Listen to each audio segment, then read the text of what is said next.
You're listening to On Mission with Dr. Matt Davis, a podcast designed to explore the personal mission of everyday leaders. Hear from men and women who are making a difference in their corner of the world and discover what keeps them on mission. Welcome to On Mission with Dr. Matt Davis. I'm Jonathan Sheely. Our guest today is Randell Gillespie for the second time. Randell and his wife Shelley have 9 children, ages 17 to 30, and 5 grandchildren.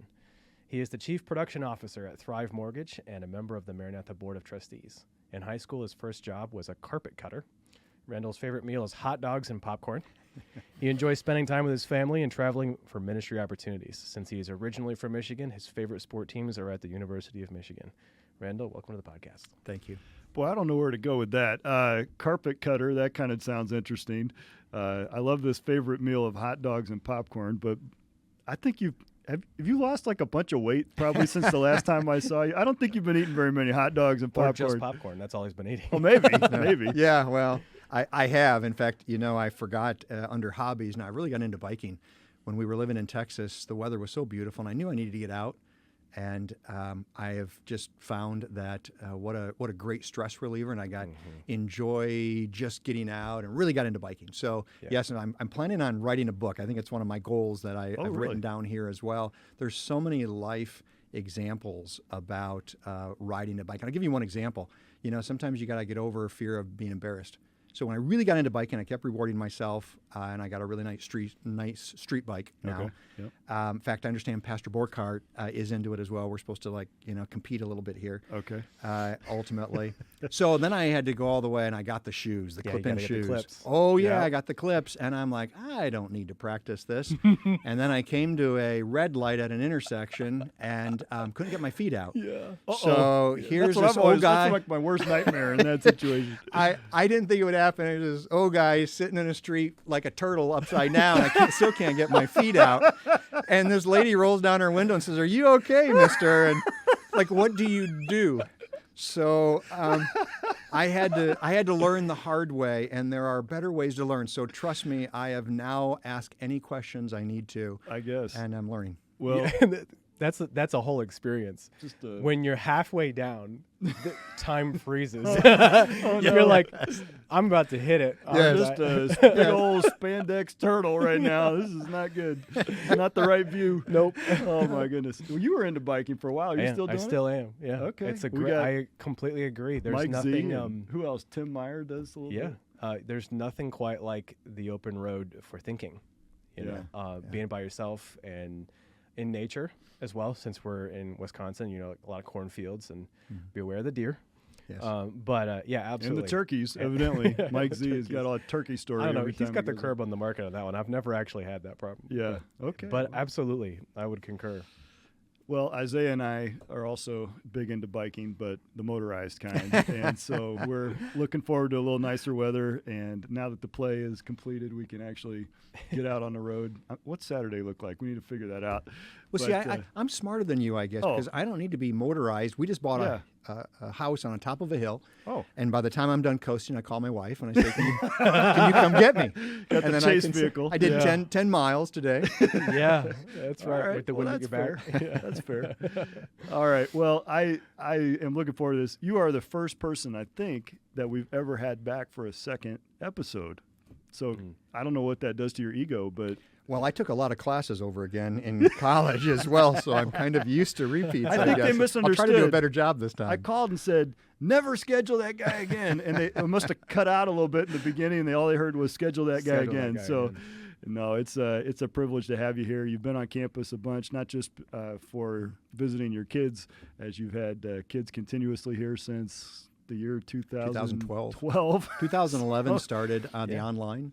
Yep. And then 2012, Ashley started first, our oldest. You get the award for that, at least. Please tell Dr. Potter that. I would appreciate. He and I compete a little bit for name.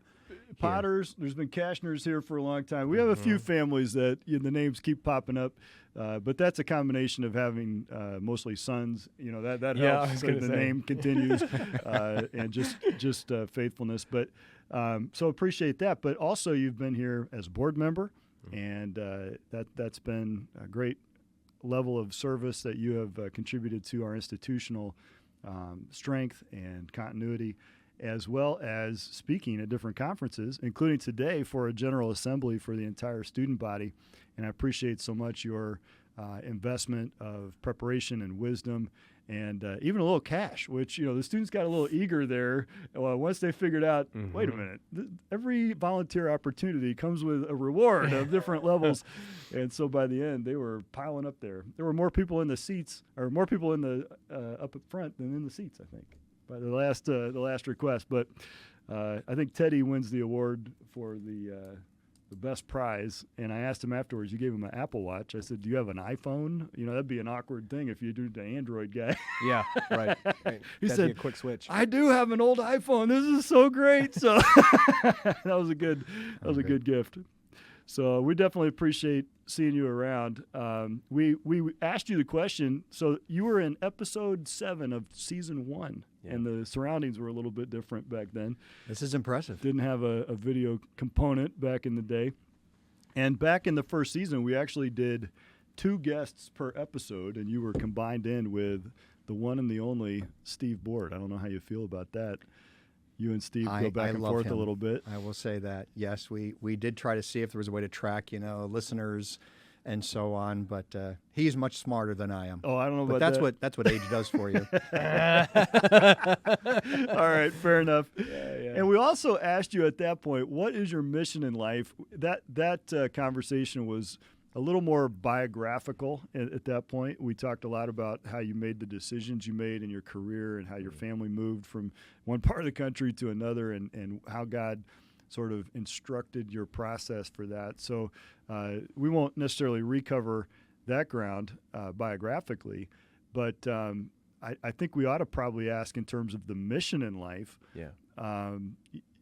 Right? I mean, not necessarily what is your mission in life, but no, but how does your mission look different now? It's not like we had a lot of time lapse, but life is different, and sometimes it's good to talk about your mission again under different circumstances, because this is a component of this podcast that I think is untapped, but we have to see it in different circumstances of life with different people. That's right. And as you you grow and change. it grows and changes, and what parts stay the same and what parts adjust. I think I said then, and maybe a little more elaborately, and I'll go in a little different direction with the same principle, and that is, as for me and my house, we will serve the Lord. We love the book of Joshua, and parenting has become a real burden of ours in our culture. We're so blessed with 9 children, and one of the things then, as you talk about evolving, I mean, first it was just staying alive with 9 children, figuring it all out.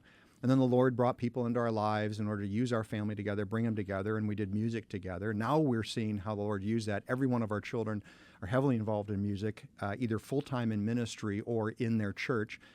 My son Ethan, who is in med school out in Pennsylvania, he's actually directing music, if you can imagine that. Is that right? Ethan and his wife is the church pianist there, Ashley. So we're so thankful for them. Our oldest, Erin Ashley, she's the church pianist, and her husband Thomas directs music at their church. And then we have other children, are again, music ministry.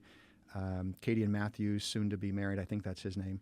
And he's just was voted into their church, where he's going to be serving there on staff and be part of music and so on. And so we're really excited. So I guess my point is, one of the things that's happened is, it used to be that we could go out and serve in churches. Our children love that. Micah, I just talked to Micah last night. He's on the Southland ministry team. There's not a day that goes by, I think, that I don't get a text or something that just says, Dad, I cannot believe this is what I get to do serving the Lord. He just loves it every day. And I finally had to tell him, stop sending me pictures, actually, because I'm not having that much, fun today. But we went from, being invited to do that to churches, and we're kind of like, now what do we go to churches and do? We've got 2 children left, so thankful for them and the way the Lord is using them, but it's starting to be empty nest. And so how do we evolve? And one of the things, I know you've all seen this, is that families then back away from ministry. And they, in fact, back away from the relationships. And then we see it's one of the leading causes of divorce, that empty Isn't that interesting? I actually talked to somebody last week who had been married for over 20 years. And just now, they're getting divorced. And that's a little mind-boggling, because it's kind of counterintuitive. You'd think once you get over like a couple of years, basically, you're kind of in this for the long haul. The mystery has peeled away, and you know what you're dealing with. But 20 years in and plus, and you get to that point. My wife and I are in a similar situation. Our youngest is now a freshman here. And so we've had to kind of look each other over again and say, okay, what does the next phase of our relationship look like, and what is changing, and what will this allow us to be more involved with? Certainly not time to back away. But isn't that then the importance of the planning? And I think I've shared before, one of the things I'm very thankful for, my wife is quite the planner. I am not. She has helped me in that as a helpmate. And there was a lot of things that we decided before we had any children about the direction we wanted to go. Because what we have found otherwise is when you wait until you're in the storm, you make emotional decisions, not wise decisions. So whether it be where our children are going to go to the university, we've not mandated any of them go here to Maranatha. If they want to pay for their own college and go through all that difficulty and find a way there, they can do that any university they want. I'm teasing about that. We want God's will for every one of them. But one of the things we talked about early on was being itinerant missionaries. We've had a real burden for the mission field as we've traveled on the mission field with our children to do music. We have heard the stories of missionaries who talk about the fact that they can't go back to their home church or go present because it's so hard to find someone to fill that seat for a while, and they can come back sometimes to churches that have now dissolved. And so we've had a burden for that. We just talked about it the other day again, as a matter of fact. And so we have had a plan all along so that we don't feel empty and lost, but a direction. It does not mean we're hard and fast and that we're allowing the Lord to lead. When we just moved back up to this area from Texas, I would have never thought I would be moving from Texas to Illinois, but I did. Most people are going the other direction. They were waiting at the border, like checking us out, wondering what was wrong, quite honestly. And I said I'm very thankful, but we just want to be where the Lord wants us to be. So I hope I'm answering your question in that it's planning out ahead of time, also being willing to allow the Lord to lead as He reveals new things, having a plan. So as your family sort of evolves into that next phase, and now they're out doing what God's called them to do, it's exciting and it's thrilling, but it's almost in a way more time-consuming than when they were younger and directly under control. It's almost more, if I can use the word, and I don't mean it in an unbiblical way, but it's almost more worrying or worry-inducing, right? Because we have less control, and those are the things that tend to worry us as humans. And so there can be those tendencies as well. And then we also, I think as we get older, have a deeper sense of how broken the world is. That's right. And that gives us a burden for our kids, and what kind of world is it going to be versus what we had. And so there is a lot of, it doesn't really, the parenting job doesn't really end, like just because they've left home. It gets more complicated and actually more difficult, and you move from that authority to influence, as Ted Tripp talks about in Shepherding a Child's Heart, and that's been something I have to keep reminding myself of. Just last night at prayer meeting, so love prayer meeting, an opportunity just to stop and remember what we're all here for. And I was praying with a man who's really burdened about his teenage girls. And I just told him, I said, brother, let me tell you what every day I have to bathe myself in. Yeah. God loves my kids more than I do. He already knows what's happening. I don't have to fix anything. I just have to do what God wants me to do. And I said, are you drawing closer to the Lord, or are you trying to draw closer to your daughters? Draw closer to the Lord. That will ultimately be the influence that they need to see. And I so love this man's heart and his burden for his children. But I say that because I want other people to hold me accountable to that. I'm not perfect in any of that, but I want to have accountability partners around me that will remind me of these things that I say so openly. As I say, I'm a transparent learner.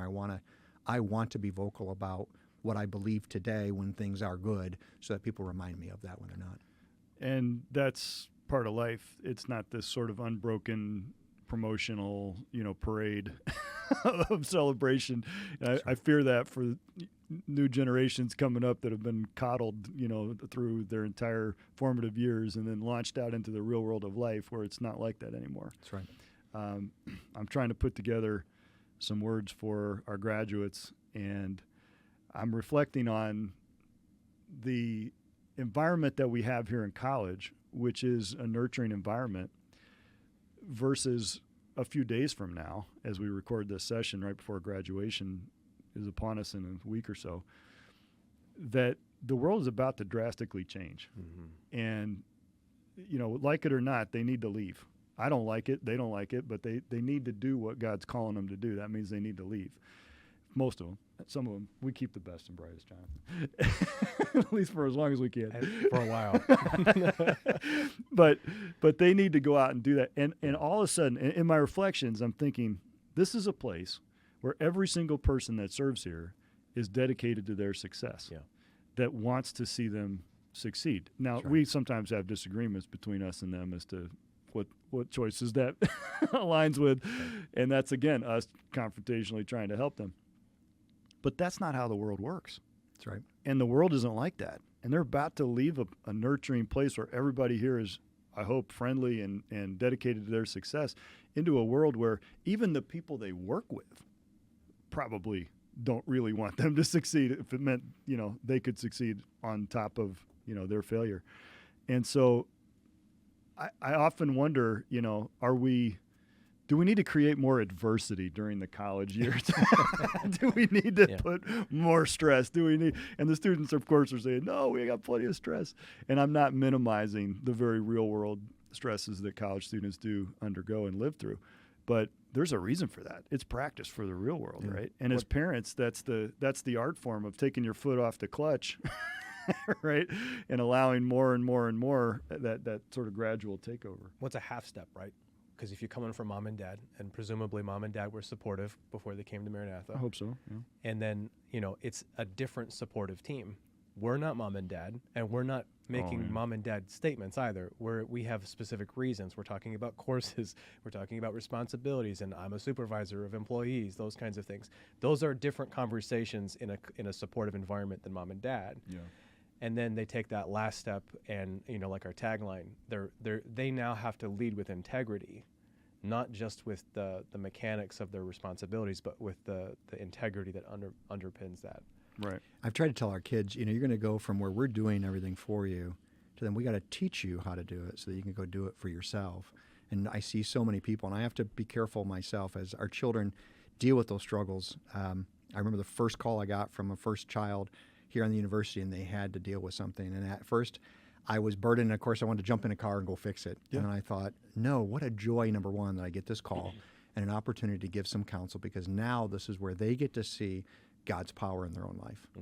I remember Caleb coming visiting. He was on my floor. But it was actually Erin Ashley, so she was the first. Prospect? She was the one I had as to a call visitor, because he came from Romania. He came from Romania, and he was really? visiting, to come and transition. Yeah. So that was straight from.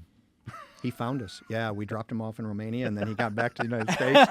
And they'll do that sometimes. No, but even right there is a great illustration where, and he knows I talk about this on a regular basis. I am thankful. He's the oldest of 7 boys, and he was ready to spread his wings before he was ready. And we had many discussions about that.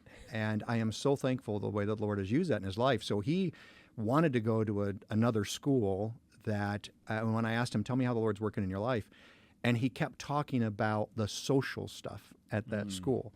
There was nothing about God's will, how God's working in his life, what he believes the Lord's leading him in. It was all this, but I love, the student life stuff. Now, can the Lord use those providential circumstances? Absolutely. I'm not denying that. But you'll have to trust me when I say in my judgment of my son, it was for the wrong reason.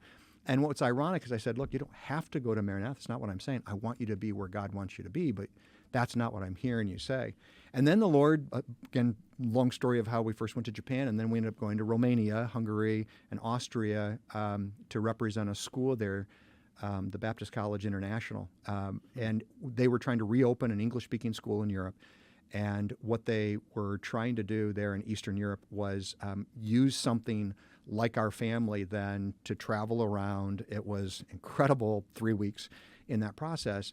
And so after that, we got back, and I thought, wow, they're restarting a school.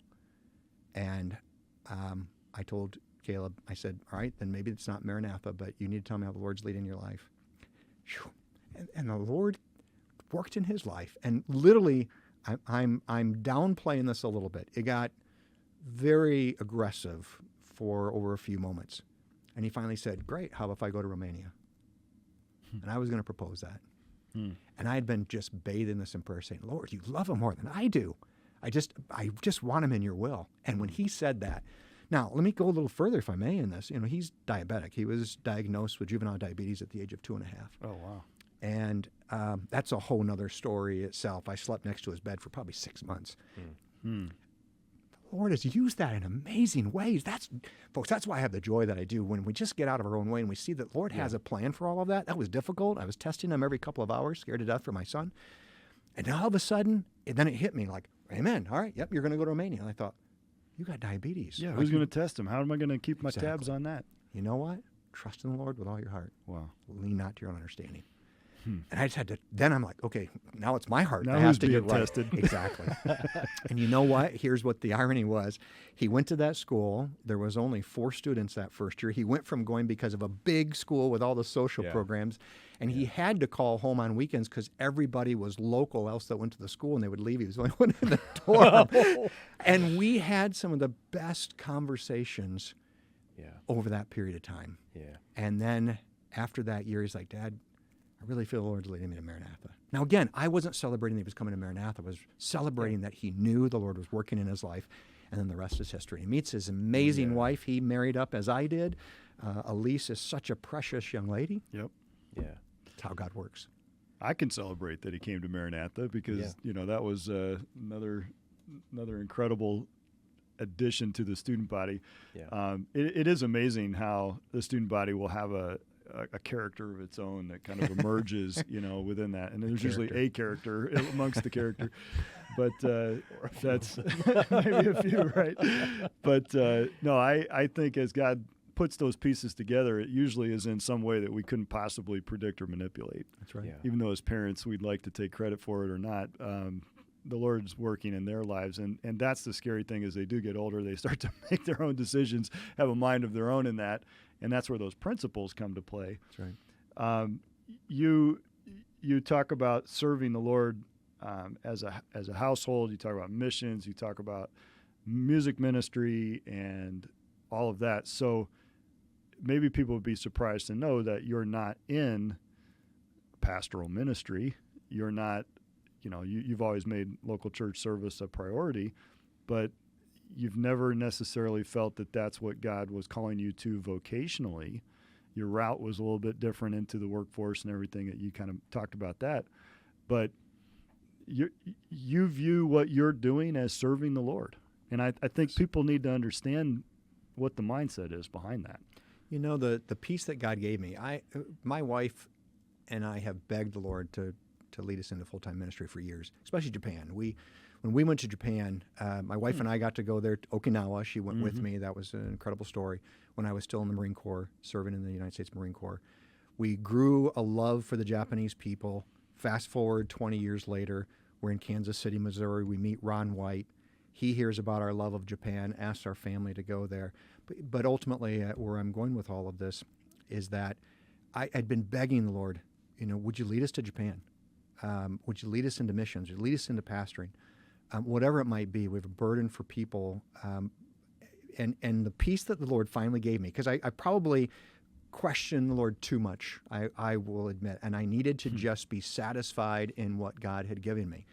And it was that week we just talked about a little bit ago, that ministry week with Brother Holloway, where our families got together and we did one particular concert, and wow, the Spirit of the Lord was there. It was incredible. I mean, think about it. They have 9 children. We have 9 children. We have 7 boys. They have 8 boys. To see all of those kids playing an instrument, serving the Lord, is powerful. I've told the kids, never think it's the music that's great. It's what people are seeing in the servant's heart that comes out. And they would always say, Dad, the recordings aren't that great afterwards. I said, but that's why it's wonderful. The Holy Spirit takes what you do and it lands on people in a different way. But afterwards, a man came up, and he was almost like in denial. You could kind of tell, he said, good job, guys. Good job. What do you expect from pastors? Of course, you're going to have kids that all serve the Lord like this. And Brother Holloway pointed at me, and he said, he's not a pastor. And the guy literally just stopped. He said, what? And I said, no, sir, I'm in mortgage banking. You might as well said you were a lawyer. Yeah. And, to see the expression on his face and the emotion that he showed afterwards, it was like, I have no excuse. Wow. You don't have to be a pastor to have great kids. You don't have to be a missionary to serve the Lord. We're all to serve the Lord in whatever we are doing.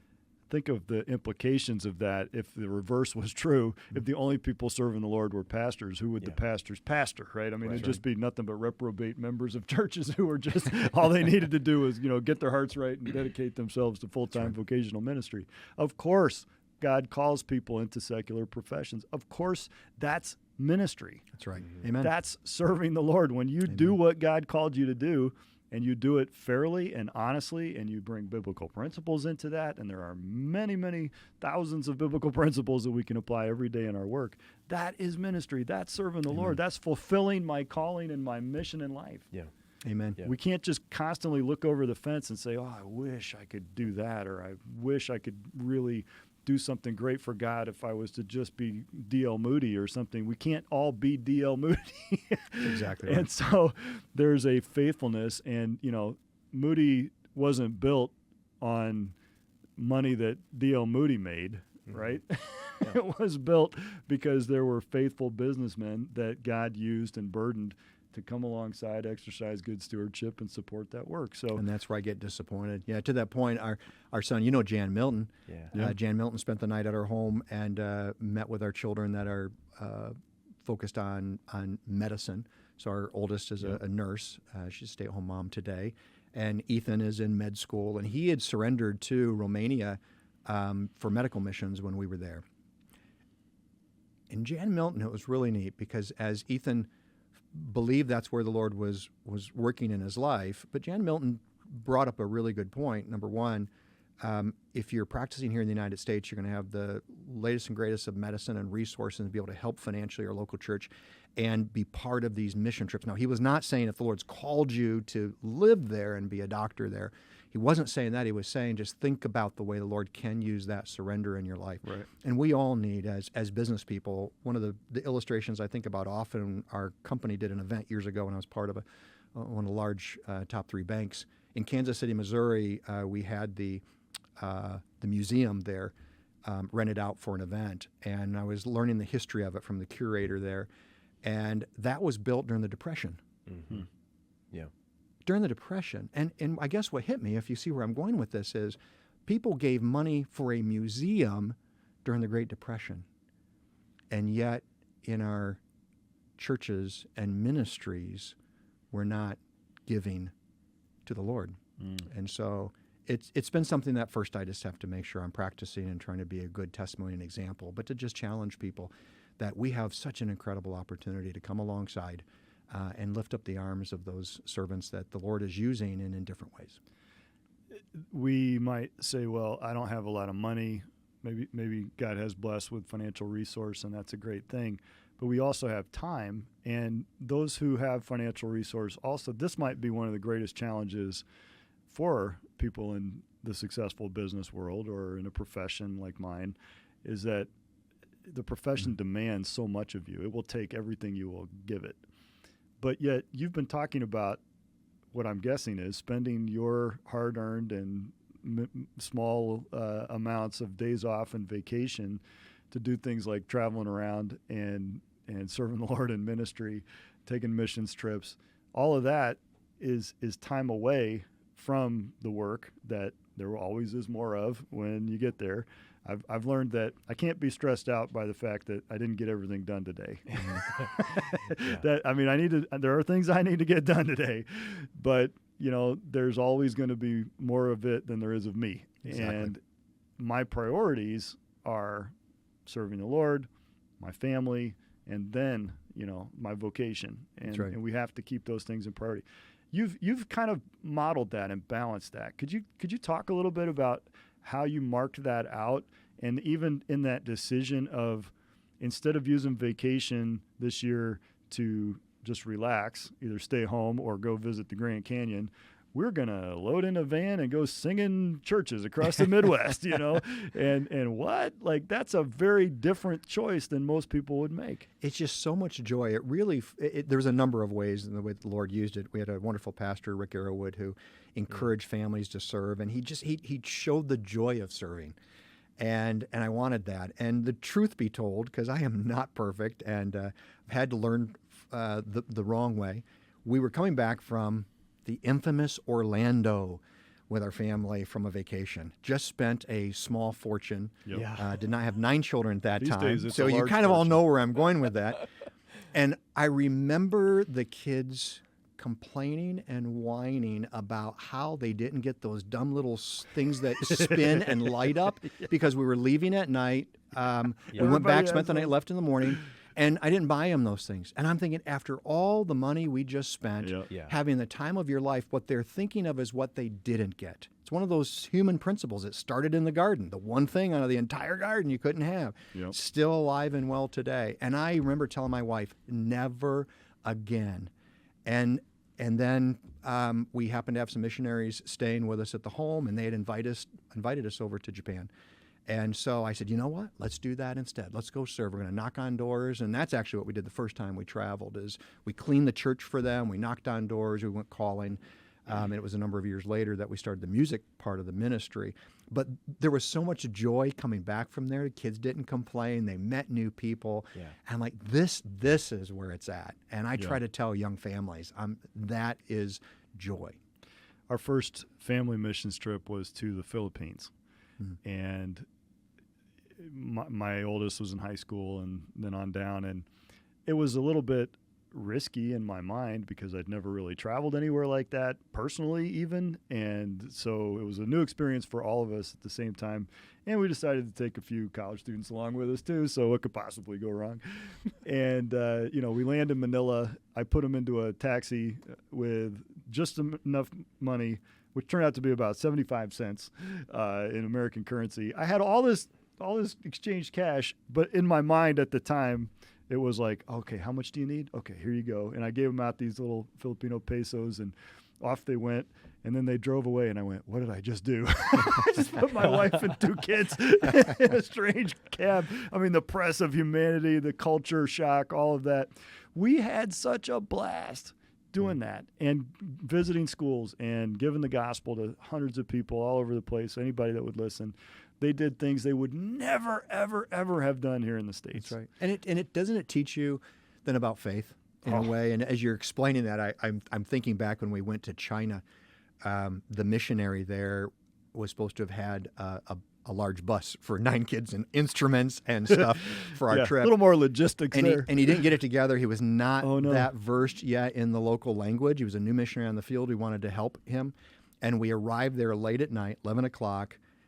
We were in Shanghai, and the bus didn't show up, so he's trying to speak in the best that he can. And next thing you know, these guys are like taking my kids. So there's 9 of us, my wife, I.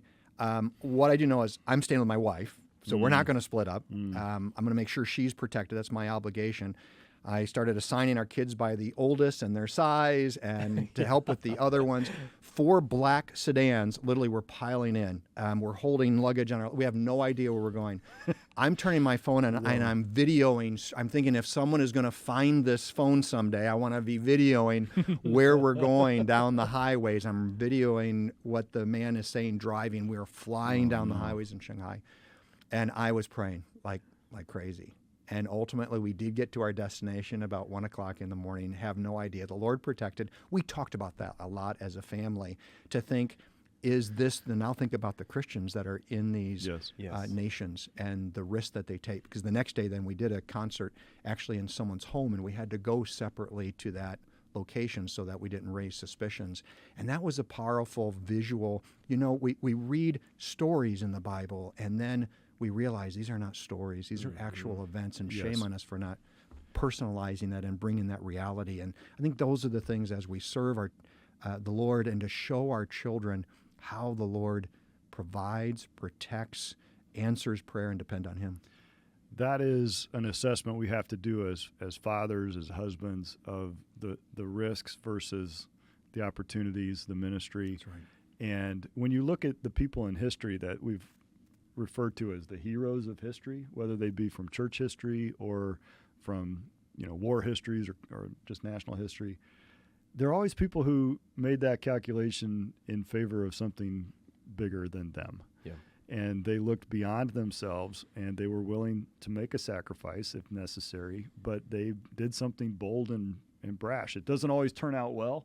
I'm reading a book about the Templars, and they're historically trying to source out the myth from the reality. Not real glamorous, in reality. Not like the movies, want to portray these kinds of knights of old and that kind of thing. And, the humanity, the realness of a foreign culture versus what you see it portrayed as, you need to go. You need to see it. If there's anything that we could sort of take from this is, I'm an ordinary guy, you're an ordinary guy. And then at some point we said, I've never done this. People do this. Yeah. Lord, let me do this. Yes. And then, we prayed about it for a couple of years. Lord, would you open the door for us to have an opportunity as a family?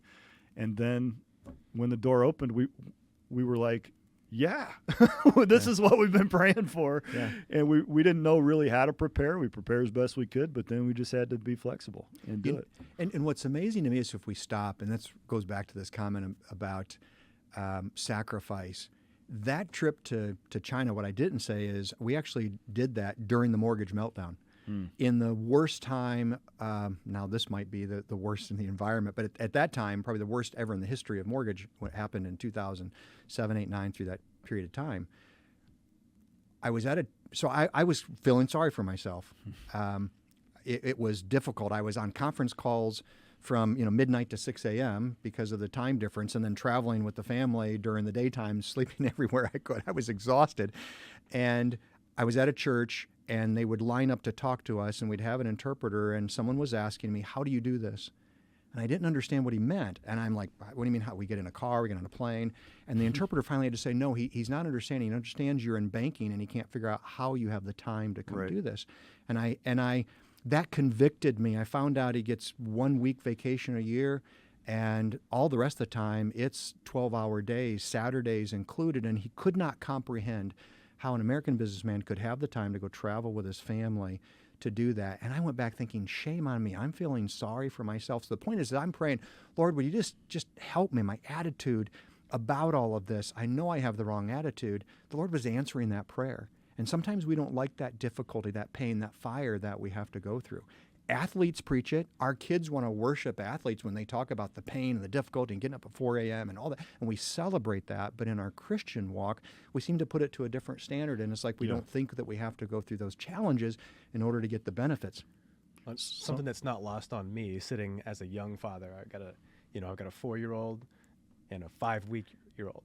5-week-old. 5-week-old, yes. Yeah, see, I can tell because I can't speak. You're not getting any sleep. No, I'm not getting any sleep. And something that's not lost on me is how you guys have careers that are all year round that are supporting this ministry that you're talking about, right? Right.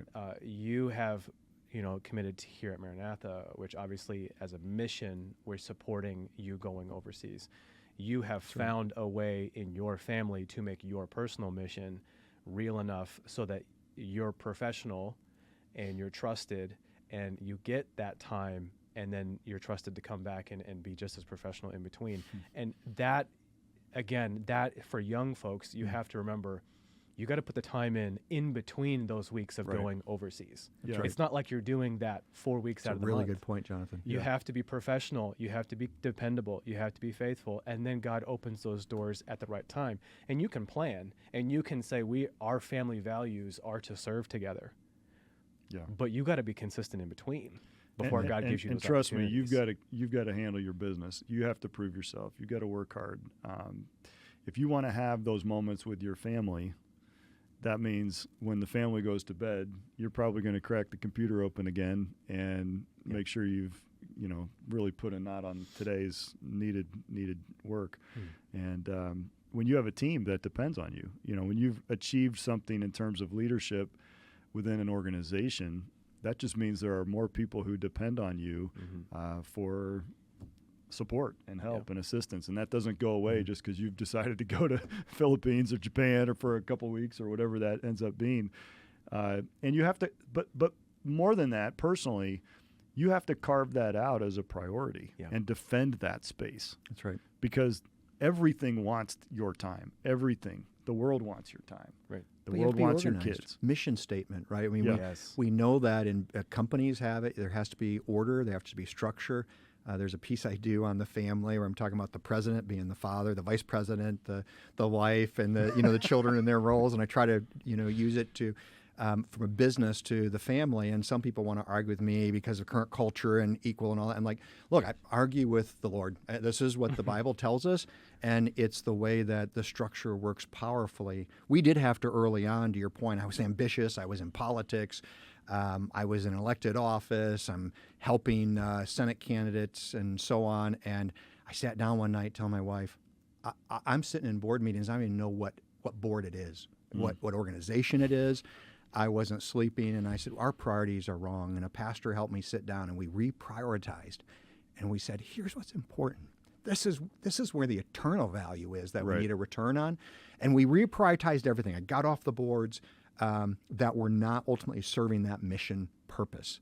Just like a company that'll say, look, we need to get back to what we do best and get out of these other things. What's going to give us the long-term runway? And this is about eternity. We forget that. This is about eternity. We pray for temporal things.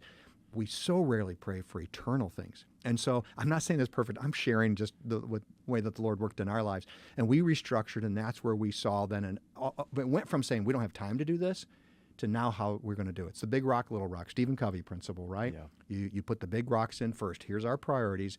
And we would sit down a year in advance and say, here's what we're going to do. Here's how we're going to do it.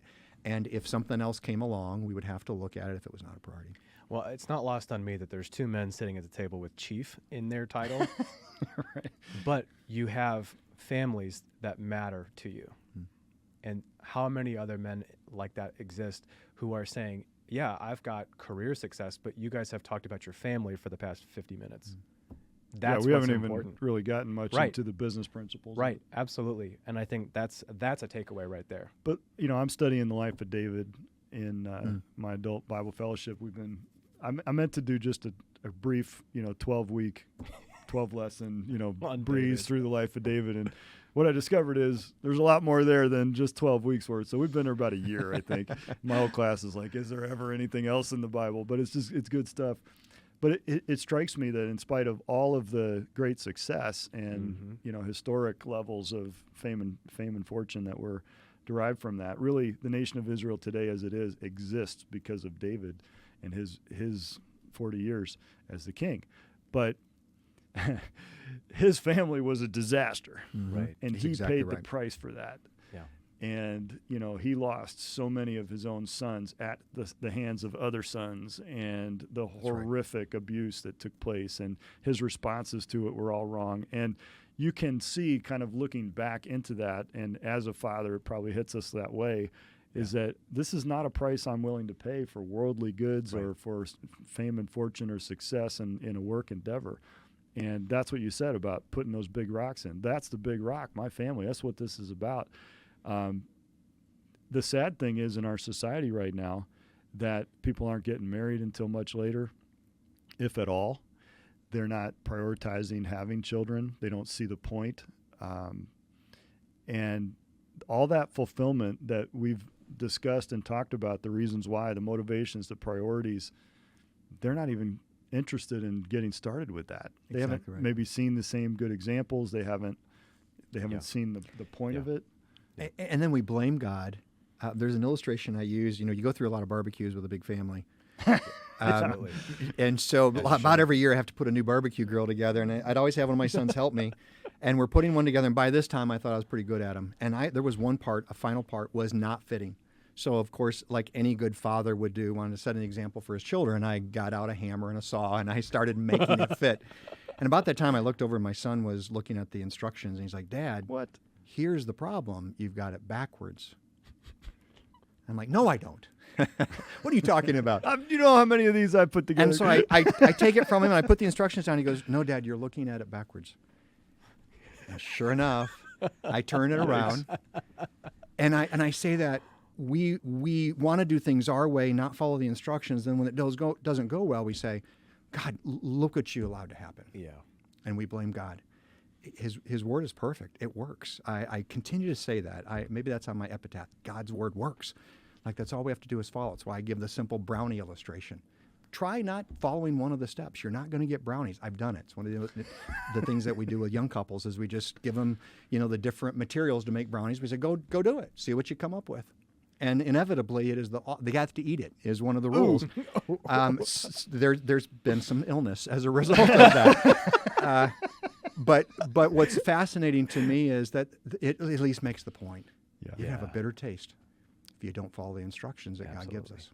And it's not necessarily that I'm saying that marriage and families are what God will bless every individual with, but there is a whole lot of life that does revolve around that. That's right. And that commitment. And again, it's about living a life that is about something more and greater than yourself. And sometimes that's family. A lot of times that's what God's called us into to do. It looks like we're going to have you on again for number 3 because eventually we want to get to the things that I wanted to talk about today in terms of Christian professionalism and business principles and so many of those things that you've learned along the way and have to share. But I guess we'll just have to keep coming to your workshop at Leader to Leader. A little shameless plug for that. Yep. And we're actually working to make some of those things even more widely available. So stay tuned as those things come available. And I just want to tell you what an honor it is to sit across from you today, to hear from you, to watch your life unfold. Mm-hmm. You have been a great mentor to me and a challenge and a friend, and I appreciate that. Your friendship with this ministry is just extremely priceless. And keep sending those kids. I'm working on Levi and Noah, and so if they have any doubts or questions, you send them to me. All right, I'll tell them all of the wonderful things they're going to experience as Maranatha Sabercats in the days ahead. Thank you so much, gentlemen. Thank you. Thank you for joining us today. On Mission is a production of Maranatha Baptist University. Subscribe to On Mission on Apple, Google, Spotify, or wherever you listen to podcasts. Don't forget to leave a review, as this will help other growing leaders find these conversations. For information about our guests, previous episodes, and general information about On Mission or MBU, go to mbu.edu/podcast. Join us again next week as we examine what keeps leaders on mission.